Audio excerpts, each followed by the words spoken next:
अस्सलाम वालेकुम।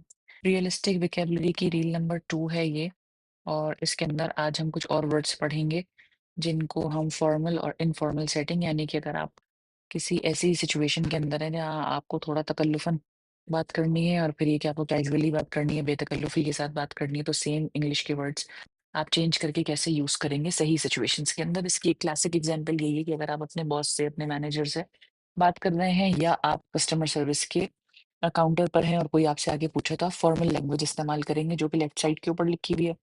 और कैजुअली अगर आप अपने किसी फ्रेंड से बात कर रहे हैं, जनरली किसी से बातचीत कर रहे हैं, तो आप जो राइट साइड के ऊपर वर्ड्स लिखे हैं वो यूज़ करेंगे। तो स्टार्ट करते हैं। आज हमने सिर्फ 6 वर्ड्स सेलेक्ट किए हैं। पहला है obtain, second is require, inform, request, demonstrate, attempt. और इनके लिए जो आसान लफ्ज़ हैं जो कि एवरीडे लैंग्वेज में रोज़मर्रा इस्तेमाल होते हैं वो है get, need, tell, ask for, show, try. अब मैं आपको कुछ इनके सेंटेंसेस दिखाऊँगी ताकि आपको अंदाज़ा हो जाए कि फॉर्मल और इनफॉर्मल सेटिंग के अंदर हम इन वर्ड्स को कैसे यूज़ करते हैं। जी, तो पहला वर्ड है हमारा ऑब्टेन जिसको गेट कोई चीज़ हासिल करना है या कोई चीज़ लेना है। I need to obtain a permit, मुझे एक परमिट लेने की ज़रूरत है, ठीक है ना? I need to get a permit. अगर आप जो है वो कहीं लिख कर दे रहे हैं ये वाली बात, किसी को फॉर्मली आप ये चीज़ बताना चाह रहे हैं तो आप ये कहेंगे या you need to obtain a permit कह सकते हैं अगर आप ऐसी पोजीशन में हैं कि आपको कहीं फॉर्मली लिख के देना है। और अगर आप किसी को जनरली घर आके बता रहे हैं कि अरे यार वहाँ जाने के लिए तो मुझे परमिट लेना पड़ेगा, तो आप क्या कहेंगे? I need to get a permit. Second word is require, need.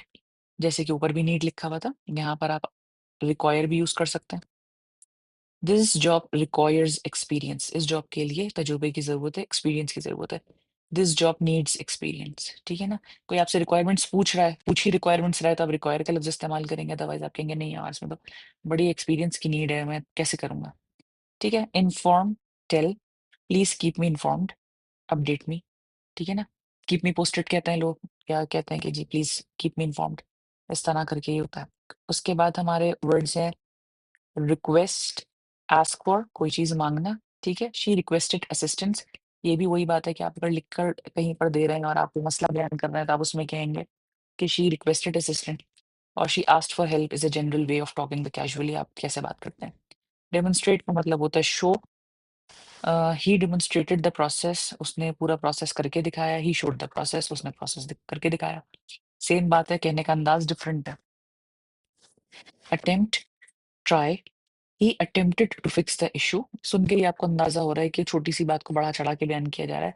He tried to fix the issue, ये आप जनरली बता रहे हैं कि अच्छा इसमें टोन का भी थोड़ा सा फर्क है। समटाइम्स ये होता है कि जब आप शिकायतन बात करते हैं ना, खास तौर पे अगर आप कहीं कंप्लेन की ईमेल लिख रहे हैं तो उसमें फिर आप इस किस्म की जबान जो है ना वो ज्यादा इस्तेमाल करते हैं कि जी although he attempted to fix the issue, लेकिन मेरा मसला जो है वहीं का वहीं रहा वगैरह। लेकिन ये है कि नॉर्मली आप कहीं बात कराते हैं, अरे हाँ भाई he try to fix the issue, लेकिन ये कि वो तो बात तो वहीं की वहीं रही है। Thank you.